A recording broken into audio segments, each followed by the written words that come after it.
Quand Philippe m'a contacté pour participer à cette exposition, ce qui m'intéressait bien sûr c'était le thème de la mer parce que je passe énormément de temps sur l'eau, mais aussi le fait que ce soit une exposition qui soit plutôt de l'ordre d'une étape de recherche où on pouvait expérimenter des nouvelles choses. Bon, si ça ratait, c'était pas trop grave. Donc, moi, ça me va très bien. Je travaillais, je débutais à ce moment juste un travail que je voulais faire, c'était de faire un livre à partir de toutes les photos de pêche que je prends dans le bateau. Donc, ça fait à peu près une documentation qui dure depuis 20 ans. J'avoue que les photos trophées avec le poisson sont toujours pareilles. Et chaque fois quand même tu as envie de le photographier parce que chaque fois que le poisson sort de l'eau, il est tellement beau que je ne m'en lasse pas. Une partie de ce poisson retourne dans l'eau, une autre partie finit sur le barbecue. Mais j'aime toujours avoir ce moment-là où il sort de l'eau sur une photo. Donc le livre, en fait, il se construit comme ça, que la page de droite, ce sera des photos de trophées, donc moi en tant que grand pêcheur. La page de gauche, ce sera toutes les autres photos. Donc les photos, parfois j'amène des gens dans le bateau, que j'essaye de faire pêcher un bar, mais aussi parfois des paysages et des surfaces de l'eau qui donnent une sorte d'ondulation spécifique. Il y a quelques hameçons à travers le doigt. Il y a des photos où l'appareil a déclenché, mais que j'étais pas encore prêt parce que bien sûr si je suis tout seul dans le bateau, j'ai un trépied, j'installe tout le truc pour j'appuie sur le bouton, je le mets avec mon poisson et parfois j'arrive en retard. Donc le livre sera page de droite photo trophée, page de gauche photo autre qui montre aussi toutes les autres choses qui se passent dans le bateau quand je suis sur l'eau. Et le livre, je voudrais l'imprimer avec une encre argentée sur un papier blanc pour qu'elle devienne vraiment comme un bloc argenté. Et je voudrais qu'elle fasse le poids de mon plus gros poisson que j'ai pêché. Voilà. Donc, voilà, ça c'est un peu le truc. Voilà. Quelle peinture? Ah oui.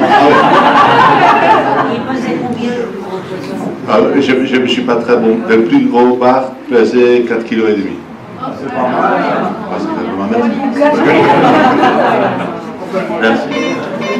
Donc, bon, vous voyez un petit peu encore la mise en page, c'est-à-dire que j'ai toujours accroché le livre, ça sera en italique et le pli sera le haut de la feuille. Et donc c'est pour ça que toutes les photos où moi je suis dessus, le bas il est vers la gauche, et toutes les photos avec d'autres personnes, comme celui-là, le bas. Donc j'aime bien aussi cette idée que je trouve une mise en espace sur le mur à partir du livre, et que c'est ça qui décide comment les images vont se retrouver sur le mur. J'aime bien amener dans mon travail ce type de processus où j'ai plus besoin de réfléchir où est-ce que je vais le faire comme ça ou comme ça. Normalement, il y a une sorte de règle que je suis, que je peux, après je peux bien sûr un peu tricher par rapport à aménager, ouais. Voilà, donc il y a des tableaux dessus. Merci Philippe. Les tableaux que j'ai faits depuis à peu près une quinzaine d'années sont aussi très liés à la pêche, c'est-à-dire que les leurres avec lesquelles je pêche, c'est pas que le bar il pense que c'est un petit poisson. Ça, c'est ce qu'on essaye de faire croire dans le magasin. En fait, il réagit sur des éclats de lumière, des éclats de couleur et sur des sonorités des billes qui sont à l'intérieur. Et donc, il réagit vraiment sur son instinct. Ça provoque chez lui une agressivité. Il vient taper dans le leurre. Souvent aussi, il se pique à l'extérieur de sa gueule, en fait.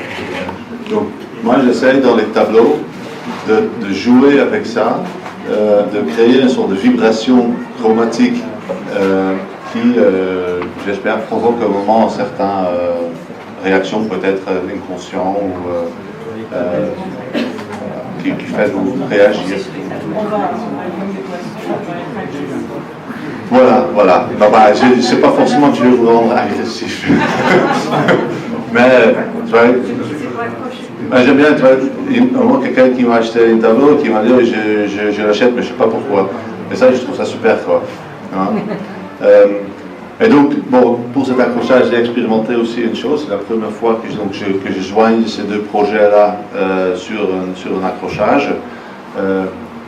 L'idée, c'était du coup aussi, c'est aussi un peu en discutant avec Jean-François, qui me dit, ouais, mais quand tu lui mets la plaque comme ça contre le mur, ça le plaque et tout ça, est-ce qu'on ne peut pas faire autrement? Donc du coup, j'ai commencé à expérimenter. Donc sous les A4, il y a plein de trous dans le mur qu'il va devoir reboucher. C'est ce qu'il m'a dit. Et donc du coup, j'ai venu à cette solution-là, où aussi les tableaux, ils sont donc un peu, ils sortent du mur un petit peu, et ça crée une sorte d'ondulation, comme quand le leurre nage en fait dans l'eau, parce que tu le manipules et ça nage comme ça en ondulant. Et donc voilà, donc l'accrochage du coup est aussi pensé à partir de cet élément de leurre, quoi. Voilà.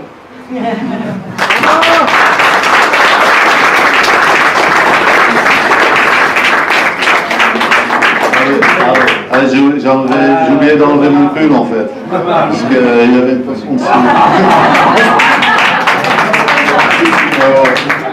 tant pis, ça c'était raté. Je suis pas bien.